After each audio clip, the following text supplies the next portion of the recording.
ज्योतिष और हस्तरेखा विशेषज्ञ के रूप में दिलीप नाहटा का देश ही नहीं बल्कि विदेश में भी बढ़ चढ़कर नाम है।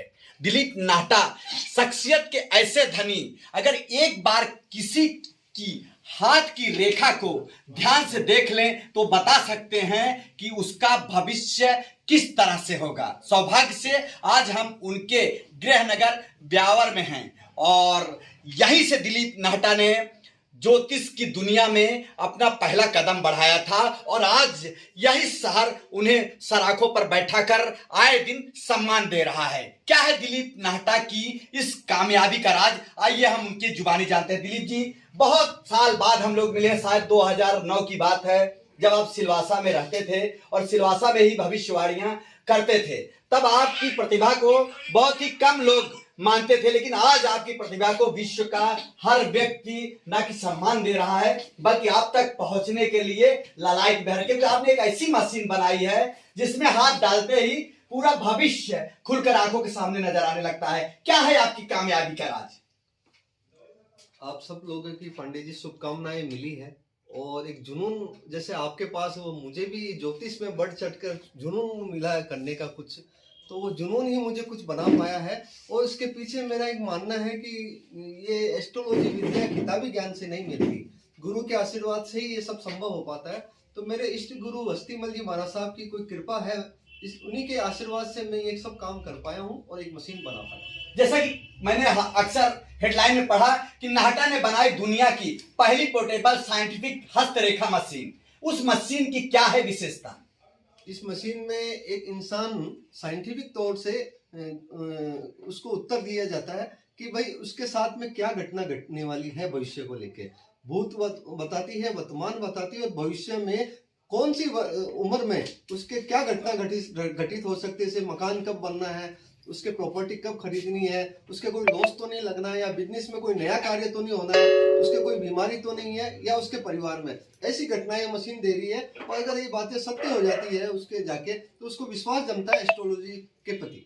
नाहटा जी, मुझे याद है आपका मैंने इंटरव्यू लिया था 2011 में, जब वर्ल्ड कप चल रहा था। तब आपने मेरे को बोला था, जब कि कोई आगाह ही नहीं था कि भारत यह मैच जीतेगा, यानी विश्व विजेता भारत बनेगा, तब आपने कहा था कि भारत जरूर विश्व विजेता बनेगा। बल्कि आपके इस वादे पर, आपके इस ऐलान पर मैंने कुटिल मुस्कान भी बिखेरी थी कि नाहटा जी कहीं आप गलत ना साबित हो जाओ, लेकिन आप अपनी बातों पर कायम रहे और आखिरकार जिस दिन भारत यह मैच जीता उस दिन आप रात में मुझे फोन करके बोले कि पांडे जी अब आप हेडलाइन बनाइए। कितना आपको विश्वास था कि आपकी ऐसी भविष्यवाणी जो कहीं ना कहीं अगर गलत हो जाती तो दिलीप नाहटा को अर्श से फर्श पर कहीं ना कहीं गिरा देती? कितना विश्वास था? आपने ये भविष्यवाणी क्या सोच के किया था? और आज जो भविष्यवाणियां आप करते हैं कितने विश्वास के साथ करते हैं कि वो सटीक होंगी? पांडे जी, आपने मेरा इंटरव्यू लिया था 2011 में। यस। और वो वर्ल्ड कप की भविष्यवाणी सत्य हुई, तो एक विश्वास मेरा भी कायम हुआ एस्ट्रोलॉजी के प्रति। और ये विश्वास हुआ कि गणनाएं बहुत कुछ कहती है, उसको सही करने वाला आदमी चाहिए। और वो भविष्यवाणी भी सत्य हुई। तो इसके बाद में अभी तक 250 से 300 की भविष्यवाणियां सही हुई पिछले 7 सालों में। और रिसेंटली 2019 में धारा 370 की हटना, उसके बाद में मोदी जी को कोई विश्व स्तर पे सम्मान मिलना, उसके बाद में राम मंदिर, अयोध्या मंदिर का मैंने भविष्यवाणी की थी, वो सत्य हुई, जो कई पेपरों में छपी थी। और 2020 के अंदर अमेरिकी राष्ट्रपति चुनाव के बारे में कहा गया था कि इस बार ट्रंप नहीं जीतेंगे। और 2019 में ये घटना सितंबर अक्टूबर महीने में कई पेपरों में प्रकाशित हुई थी।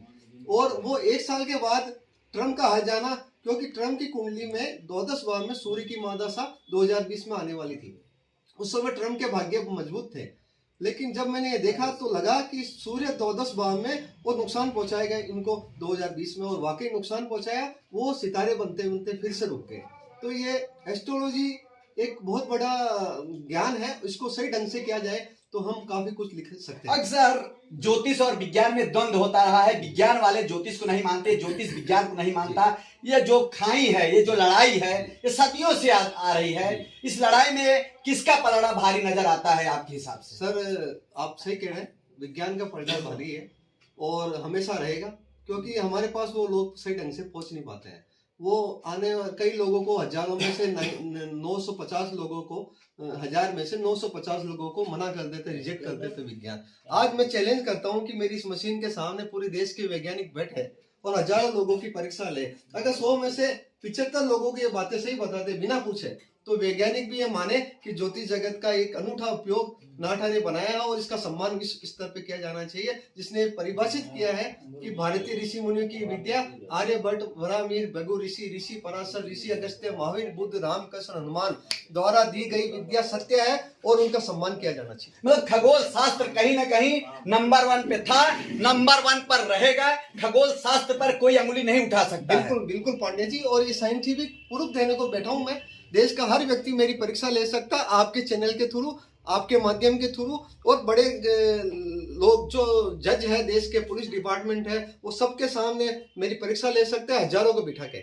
और अगर उसमें से 75% बातें सही निकल जाए तो मेरा नहीं, विश्व स्तर पर देश के ऋषि मुनियों का सम्मान किया जाना। पोर्टेबल साइंटिफिक हस्तरेखा लाइव से दिलीप नाहटा क्या संदेश देश दुनिया को देना चाहते हैं हमारे चैनल के माध्यम से? मैं ये कहना चाहता हूँ कि भारतीय ऋषि मुनि सही थे, उनका ज्ञान भी सही था और उनके ज्ञान का विश्व स्तर पे सम्मान किया जाना चाहिए। और ये विश्वास दिलाती है मशीन कि एक साइंस है ज्योतिष भी, और उस साइंस का विश्व स्तर पे सम्मान किया जाए और भारत के लोग इसे अपनाए साइंटिफिक तौर से। यह दिलीप नाहटा जी जो सच में यह मुकाम जो उन्होंने पाया है, बनाया है अपने खुद के बलबूते। मैं जहां पर हूं यह उनका पुश्तैनी मकान है और इस मकान का जर्रा जर्रा, कोना कोना इस बात की गवाही दे रहा है दिलीप नाहटा में काबिलियत है। दिलीप नाहटा ने जो हस्तरेखा मशीन बनाई है वह विश्व की अकेली और इकलौती मशीन है, जिसके माध्यम से वो कहीं ना कहीं विज्ञान को भी चुनौती आज दे रहे हैं और यह कह रहे हैं कि अगर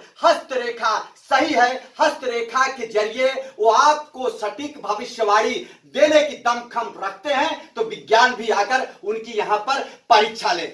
इस तरह का दावा अक्सर बिरले लोग ही करते हैं और वही करते हैं जिनकी बातों में दमखम रहता है। कैमरा पर्सन प्रेम के साथ Santosh Pandey, voice of UAE, Beawar, Rajasthan.